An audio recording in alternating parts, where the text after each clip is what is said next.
Hey, once again, everybody, thank you for jumping on board with the latest edition of Gun on One. I am Derrick Gunn, and my guest today is one of my favorites. One of the first people I got to know when I got to the city of Philadelphia back in 1997. He has never changed, and whenever I call him, he always answers the call, so I can't thank him enough. He is the one and only Eagles legend receiver and current Eagles color analyst on radio, Mike Quick. And of course, when you watch Gun on One, it is powered by the Inside the Birds Network and sponsored by MyBookie. M. Quick, how you been, my friend? I'm doing great, brother. How you doing? Good, man. What's MyBookie? What's MyBookie? MyBookie is the sponsor of the Gun on One podcast. What is MyBookie? It is still one of many betting sites out there. Oh, gotcha. It is the number one site, as far as I'm concerned. All right. I just didn't know. It's not. That's new to me. Hey, man, we have a lot to cover, both past and present. And I want to start in the present because I want to remind people that as we record this podcast, it is on the day that the Eagles catch us all off guard and announce that they have signed a seven-time Pro Bowler, Julio Jones, to the roster. Mike, did you see this coming, them adding a 34-year-old Julio Jones? No, I don't think anyone saw this coming. When I look at what's happened with this team right now and the current state of their roster, that's not an area where I thought that they would go out and find like a veteran seven-time Pro Bowler like Julio Jones. I mean, but when I look at what this organization has done over the past few years in terms of putting rosters together, it's hard for me to question moves that they make because I just think they've done a fantastic job of doing that, D. I really do. Yeah. That's my honest assessment. When I think about the roster, and especially over the last 3-4 years, there have been moves that I didn't understand, didn't agree with in my own head at the time. Yeah. But they've done a really good job. So there it is. Julio, listen, I remember when he was really good. I haven't seen him much late, and I think it's because of injuries in the past couple of years. But there's no denying the talent that he brings to the table if he still has it. So, Mike, let's face it. This was an Eagles team that was depleted at the wide receiving position, only had 3 healthy wide receivers. Plus, Julio brings a wealth of knowledge that he can even help out the likes of A.J. Brown and DeVonta Smith with. Do you see him playing a lot, getting a lot of reps, or do you just see him in a support role? So I think it's more the support role. I think it's more situational football, especially at first, because it's going to take a while to understand the nuances of this system as opposed to the system that he's come from. All the systems are different, even if it's they're running the same routes. There's only a certain amount of routes you can run, D. Yep. But the way you get to those routes, the way the movement is in the in the sets of the formation, the different tags or names to the different formations, the different tags or names to the routes, and the way everything, all the verbiage that goes along with it. Yeah, that doesn't happen overnight. So I think it's going to take a little bit of time for him to be in the system and all the practices and meetings, and I'm sure Aaron Moorhead, the wide receivers coach, he'll spend extra time with Julio before meetings, after meetings, weekends when it's not time to play. He's going to have a lot of time with Aaron Moorhead, the wide receivers coach, and try and get him up to speed as quickly as possible so that as soon as possible, he's able to make a contribution. Okay. Well, there's no question. Julio is joining arguably the best 1-2 receiving duo in the National Football League right now, and A.J. Brown and DeVonta Smith. And Mike, when you talk about these two young men, they're known for having what is called play strength. Now, can you describe what that is in an era when it seems that wide receivers do the complete opposite of that? They do? In a lot of ways, yes. Come on, D. All the wide receivers are tough guys. You know that. No, I'm not all wide receivers are tough guys. Come on, Mike. How can you not be? DeVonta is 165, maybe 70. Let me give him 70. Well, I said these two receivers are, but not every receiver in the National Football League has that play strength. Well, listen, when you saw, I'll tell you a perfect example. Okay. AJ called a slant. the linebacker C.J. Mosley hit him, the safety hit him, and then he finally was tackled by one of the other safeties or corners. Right. But that ability to play through contact and that play strength, that's what people are talking about. And it's really, when I see a guy that can do that, and especially at the top of a route, Yes. and DeVonta, even as small as he is, at the top of the route, he's getting pushed, he's getting shoved, but he still has that ability to maintain control and get his eyes to the ball and make catches. And AJ probably is as good as anyone I've seen, like playing through strength, playing through contact, Yes. and making plays. Yeah, guys are going to try and test him with that, but he'll lean on a guy. Just the little subtle things that he does, I think, they're part of what separates him from a lot of receivers. Okay. AJ, by the way, is also considered to have some of the best late hands in the game. Yes. What does that mean, late hands?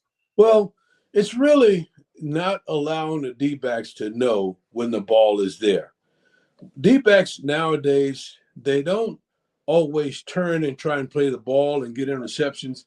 They try and stay in phase, like really close in phase, meaning that they're in close enough contact that they can touch the guy. They can reach out and touch him. So they'll play that type of tight position when they can, and they'll watch the eyes of the wide receiver, or they'll watch the reaction of the wide receiver. And when the wide receiver sees the ball coming, as that ball is getting closer, his eyes is getting a little bit wider, and he's reaching a little bit more to the ball. And when you do all of that, it indicates, okay, if I'm a D-back, it indicates, well, this is my time to stick my hand up through or try and rip his hands apart because the ball is here. So that's what the DB is taught. So when you're a wide receiver and you don't want to let on, here's a couple of things. AJ's just bright. So he wears this visor. And it's not a visor because of the sun, because he'll wear it at night. It's not a visor because of the lights.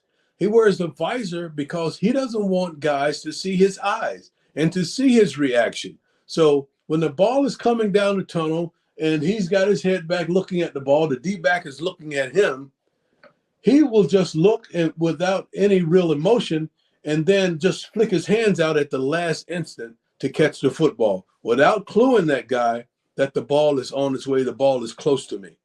No, Mike, these late hands, is that a coach talent or is that a natural ability? Both. So it's a natural thing that you have the ability to do that, but it's a thing that you have to practice. You have to rehearse. It's not like I can just go out and boom, throw my hands out real fast and catch the ball. You have to get used to doing that. And guys practice that. Just like a one-hand catch. So there's so many guys, you see them make one-hand catches. It's not that they just throw a hand up and they're going to catch the ball. It's something that's rehearsed. It's something that's practiced over and over and over. Hey, I'm going to go back to a young Mike Quick for a moment. Back in 1983, your second year in the league, you set a team record for receiving yards, 1,409 yards. Just this past season, that same guy, A.J. Brown, finally broke your record with 1,496. Now, that's a record that stood for 39 years. What? Did you ever think, with the amount of talented receivers that have come through this organization, it would take almost 4 decades to break that record? Isn't that crazy? It is. It's just, it's kind of mind-blowing for me, especially given the era that we're in now, and you look at the passing game that the NFL is now. The game is all about passing now. When I came into the league, and in 1983, when I set that record, on first down, it was handoff to Wilbert Montgomery left. Second down, handoff to Wilbert Montgomery right. Third down, okay, let's throw the ball. And by the way, there's a Hall of Famer, Harold Carmichael, on the other side. So for me to do that during that time with that era of football and the way the game was played, I think it's pretty special. And the fact that it lasted for as long as it did, it's pretty special. I really hadn't thought much about it. Yeah. But then when you start to really think about it and break it down, right, pretty big. It is pretty big. I mean, hold a record for almost 4 decades. That's incredible. Now, Yeah, it was even more impressive. In your rookie year in '82, you barely catch 2 passes a game. yeah. So, so how do you go from catching 2 passes a game to 1,409 yards the next year? A change of staff and a staff that knew that quite honestly, we didn't have a whole lot, and and they knew that this was one way that we could generate offense.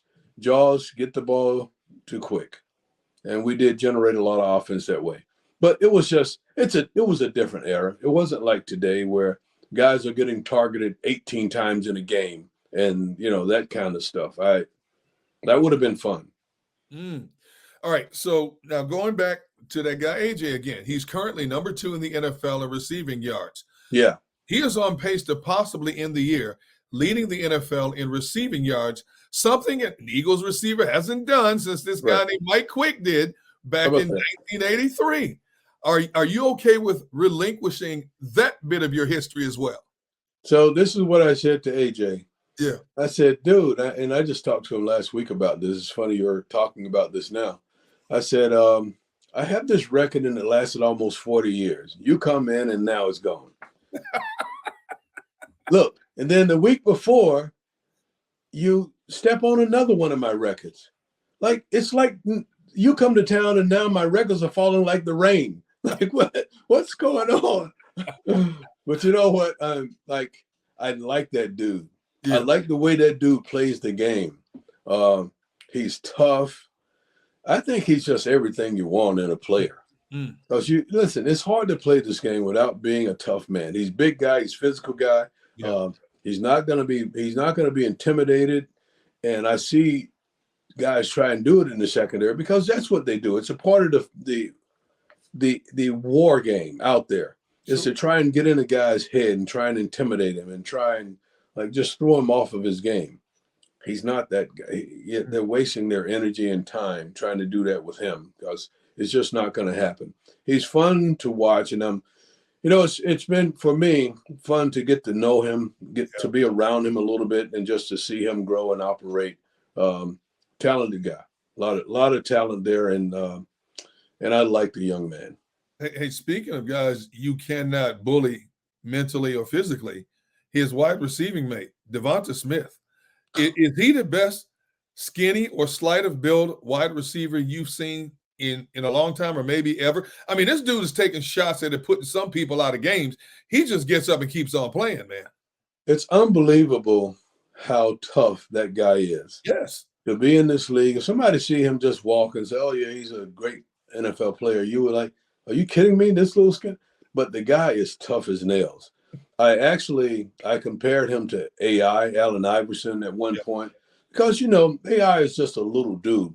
Yep. But he had the guts, the heart to go in the middle and go into the paint and jump up over any 7-footer and try and dunk in his face. And the guy was just tough. Like, pound for pound, one of the toughest basketball players I've ever seen. Yep. I say the same thing about DeVonta. Pound for pound, one of the toughest young men to ever play in this game. And the skills that he brings to the game, off the chart. Now, skill-wise, he's one of the best skilled wide receivers in the game. In terms of route running, in terms of his hands, his ability to catch the ball, his ability to separate from defenders. The way he gets in and out of his cuts, he's poetry in motion. When you talk about AJ and DeVonta, in the time that you've been associated with the Eagles, not as a player, but as an analyst. Yeah. Are they the best 1-2 duo receiving wise? Yeah, they are. I don't really have to think a long time about it. I just, I remember Macklin, Deshaun, Thrash Pinkston, nah. I know you didn't mention those names. Come on. Like when T.O. was here, I guess Freddie Mitchell was a part of it. And who else was there with T.O.? Oh. But Freddie and T.O. were there same time. Probably Deshaun and Macklin, other than those two, were probably the best that I've seen and I've covered as an analyst. But, man, these guys, they're special players. They both are. No question. Hey, what can you tell us? Can you give us a little insight on AJ and DeVonta that maybe the fans don't know about that might interest them? Um, Listen, I don't know when DeVonta is going to let everybody see it, but he's a funny dude. Okay. He really is a funny dude. It's a humor that you have to understand, but he's really a funny dude and just a real good dude. I think they both are just good people. When you look at both of them, do you see a lot of similarities between their skill set and the skill set you had when you played the game? I want to say that um, it's probably more like AJ because I was bigger than most defensive backs, Yeah. and so it was hard to like knock me off my spot. It was hard to stop me at the line of scrimmage. It was hard to like really press cover me because I was strong enough to move guys out of the way. And once I'm able to get even with you, then it's easy to lose you on a pass route. Yeah. And that was a problem for defensive backs. And I think AJ is that way. So I'm it's probably closer to the skills that he brings to the table. But he's just bigger and stronger than I was. The guy is 220 pounds probably. And, he's my height, but he's thick and he's strong. And he can bench a lot of weight. And I never did all of that. Well, I love the accolades you extend, but in doing some research on you, going back to your year when you were drafted in '82, there was a person named Lynn Stiles who was the Eagles director of player personnel. Yeah. And it said at the time when they drafted you, they liked your toughness and your ability to go into the crowd, and added that most of the film they looked at on you was because of your blocking. So we know what Mike Quick was as a receiver, Yeah. athletic, acrobatic. But I think the blocking element gets overlooked, and a lot of people don't remember that Mike Quick was a tenacious blocker. How much pride did you take in that blocking aspect? Well, I'm going to tell you this. I did it because I had to do it. That's not what I wanted to do.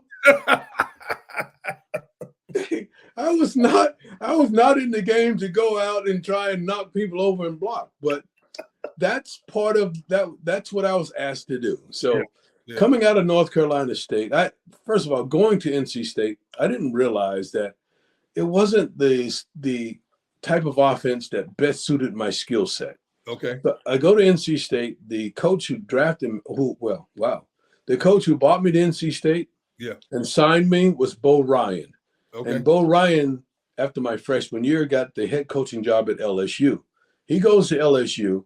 Monty Kiffin comes into NC State as the head coach. And even my freshman year, I was playing probably 70% of the snaps as a freshman, but we ran the veer. And we were pitching the ball to Ted Brown, who ended up playing with the Minnesota Vikings. It was Ted Brown left. It was Ted Brown right. Wow. And every now and then they needed to throw a pass. And, okay, we can throw it quick now. But for the most part, I'm out on the perimeter trying to knock over defensive backs and block for Ted Brown. So I think one of the coaches, it was Mitch Browning, one of the coaches that coached me at NC State. Right. He puts together this blocking reel of me, and he sent it around to all the NFL teams. And it was just me, like mauling guys that played defensive back and blocking people. And we didn't throw the ball very much. But when we did throw the ball, they were throwing the ball to me, and everybody in the stadium knew it. But the fact that I didn't mind mixing it up, and when the ball was thrown to me, that I would catch the ball. So NFL coaches knew that I was going to be tough, if nothing else. But I grew up in a house with 5 older brothers, so you learn to be tough, if nothing else.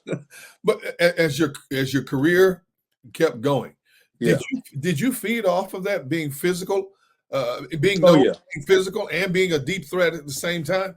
Oh yeah. Once they started to really throw the ball to me, for me, it just made me so much more because I already knew that I could do it, but the world needed to see that I could do it. They knew that I was tough. They knew that I could catch the ball. I think coming out of college, they might have questioned my speed and how fast I was. They wanted to draft Perry Tuttle because he was probably a tick faster on the clock. Well, there's nobody chasing you when you just stand there with your shorts on and you run from one point to the other. They put a clock on you. There's a different type of speed when there's a man chasing you. Right, right. And so that was the speed that I played the game with. And so it all worked out, you know? Yes, it did. So once they started to throw me the ball a lot, then, and I'm able to, because I already had the toughness going for me, it just helped all the way around. You are listening to and watching former Eagles great and current Eagles radio analyst Mike Quick on this edition of Gun on One. We're going to step aside for just a moment, but more is coming up right after this short pause. Hey, everybody, just wanted to let you know that when your money's on the line, choose a trusted sports book that gives you tools to win like MyBookie. You see, at MyBookie, it doesn't matter if you're up or you're down. You can easily cash out or bet the game live to come out on the winning side. Use MyBookie for daily odds boost, same-game parlays, and take advantage of huge prize pool contests. Plus, MyBookie has a no-strings-attached cash bonus that lets you deposit and withdraw real quick. Just use the promo code GUNN, that's all caps, GUNN on your first deposit, and receive up to $200 in cash. That's promo code GUNN, capital GUNN, to claim your own cash bonus right now. Also, try the MyBookie Money Bag to grab a potential Super Bowl frontrunner at long shot odds. Plus 38,000 for the Eagles and the Chiefs. Are you kidding me? You won't find odds like that anywhere else. Now bet anything, anywhere, anytime, only with MyBookie. We are back on this edition of Gun on One with Eagles great Mike Quick. And as we pick it up, our conversation, you know, Mike, your career, unfortunately, was cut short by patella tendonitis. It wasn't. It wasn't? I played 9 years. I'm happy. Yeah, but let me ask you this then. You said 9 years you were happy. Did you not have knee tendonitis issues? Terrible. It was awful. It was awful. Yeah. I barely made it through my last season. See? Okay, now look, AJ Brown came here with knee issues, and he seems to be fine. So my question is this. When you look at modern medicine and technology and science, if you had back then what they have today, would you have played longer? Well, there's no question in my mind. The fact that I played at Veterans Stadium my entire career, the fact that the modern medicine now has so many advances when it comes to your knees and the health thereof. There's just so much now that I see guys go through so many things that years ago they would have been done, but they're able to come back and continue to play. There's no question if I had played on a different surface, number one, and had the access to some of the things that guys have access to now, it would have been different. And I probably would have lasted at least another 3 or 4 years. And, you know, that would have made a huge difference. But you know what, D? If I'm 22 years old, I would do it all over again the same way I did it then. It's just, you know, I'm very fortunate. I had the dream as a kid of being a professional athlete. I got a chance to live that dream. The game owes me nothing. I'm just so fortunate, so blessed to have played in the NFL, and the game did so much for me and my family. So I'm eternally grateful. Yeah, and the receiving position has come a long ways from the time you played to what it is now. And, you know, everybody loves to debate these days, who's the best receiver out there? Is it Tyreek Hill, Cooper Kupp, Justin Jefferson? Who's at the top of Mike Quick's list? Tyreek Hill, Cooper Kupp, that's a pretty good list. You could add Stephon Diggs. There's a number of players you could add. I mean, but who's number one? You could add AJ Brown. Who's number one in Mike Quick's mind today? So I think I really enjoy all of these guys. Yeah. You know what's funny to me? I like the guys that everybody love. I mean, I do, but there are other guys. So you mentioned the kid in Atlanta. I mean, in Miami. Yeah. Tyreek Hill. Yep. I like the kid on the other side of him, Waddle. Oh, Jalen Waddle. Okay. I think Waddle is a great player. Yeah. People in Philly may not want to hear this. CeeDee Lamb. CeeDee Lamb is a beast. You just killed some Eagles fans. He's so much fun to watch. When you love that position, you watch that position. Yeah. That kid is so much fun to watch. He is a great football player. Stephon Diggs, beast. Yes. To me, there's so many. I don't think there's any such thing as the best player at that position. There's so many talented guys at that position. There's no way.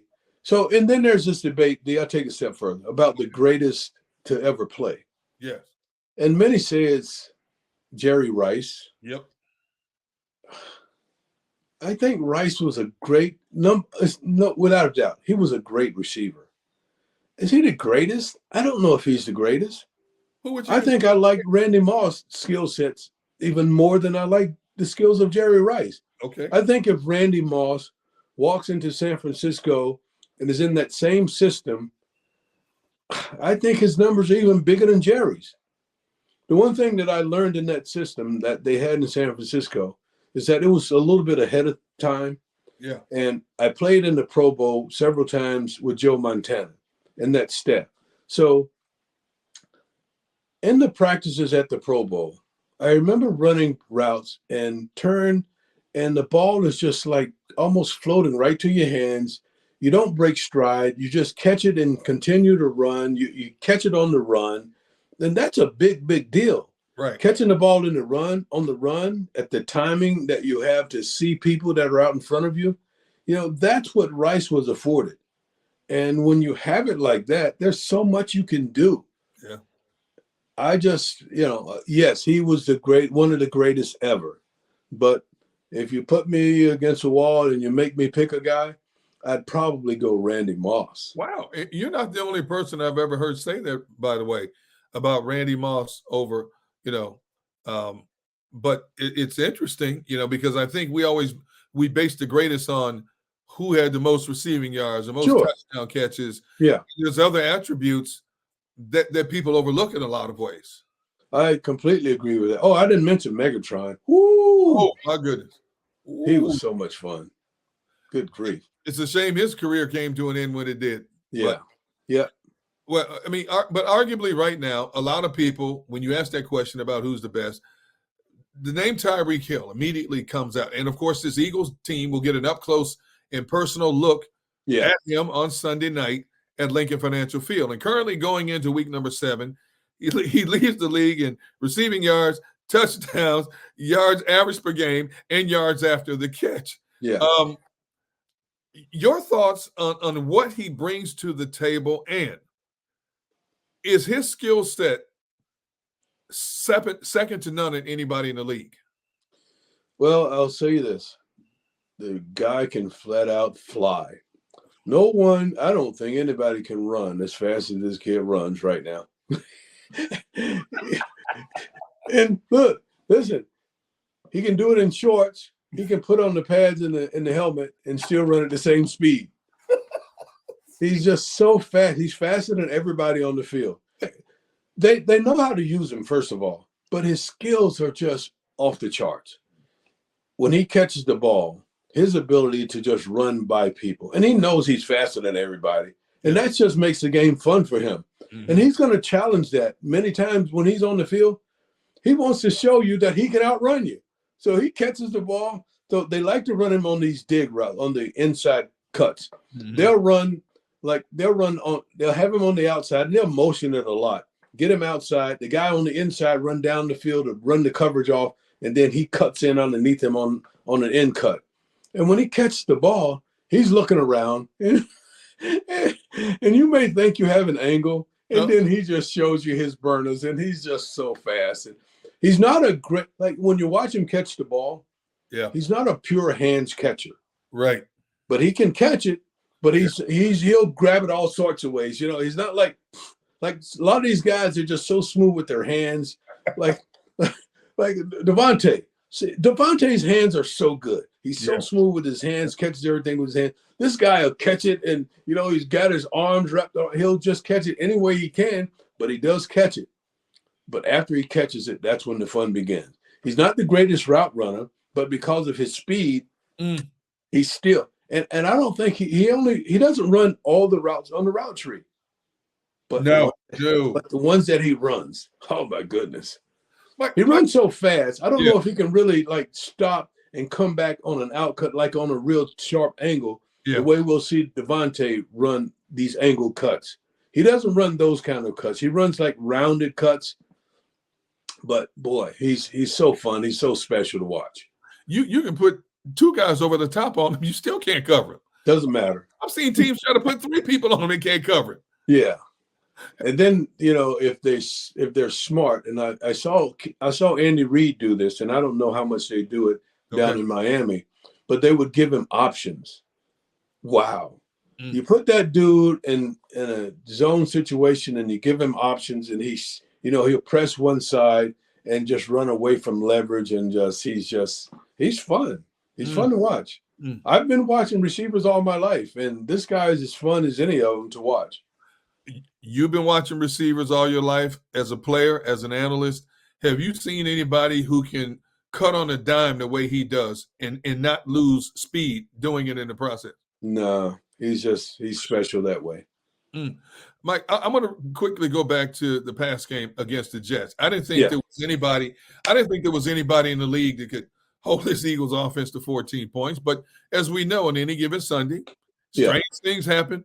And a multitude of strange things happen on Sunday. When you look at the way that this offense played against the Jets, do you look at it as just one of those fluke Sundays, or have we seen things along the way that could be alarming, that could still be problems down the road if they don't get him fixed? Well, I just think that this was one of those games where there's no energy in the building. There's, it's hard. They're human. And I think it's hard to get up for that type of game. I hate where the bettors call it a trap game, but maybe that's what it is. And I just won't I just won't admit to that. Okay. But I just think that that's the type of game when you know that you're a better team, it's hard to get up to your best. And each and every week, you want to make sure that you're at peak. And when it's time to play, you're at your best and you're giving it your all. But human nature, when you know that you're a better team, and the Eagles are a better team than the Jets. Yeah. I don't care who won the game. They're a better team than the Jets. Yes. And they know that. You can't tell these guys, no, you're not as good, or so you have to play hard. They know that they're better. The Jets knew that they're better. I think the Jets crowd was just waiting for them to lose the game. Yeah. Because their fans didn't get into the game until late in the fourth quarter when it looked like they had a chance, a real chance. That's right. I think the Jets fans were just waiting for what they felt was the inevitable. But when things turned around and you could feel that momentum shifting to their side, then fans started to get into it. It's just, to me, it was a hard game to really prepare yourself for. Even if you had the X's and O's down, just the mental frame going into that game, to me, I think was difficult. They didn't play their best football, but we have seen that and them still coming out with ways to win. But they just couldn't pull it off in this game. Jalen Hurts, after the game, said it's all about accountability. And when I listen to a Jalen Hurts talk, I always say this guy's a 45-year-old trapped in a 25-year-old body. I say the same thing. When you look at his leadership qualities, does it kind of remind you of a quarterback you played with in terms of leadership ability named Ron Jaworski, or is even a little bit more advanced in some ways? Yeah,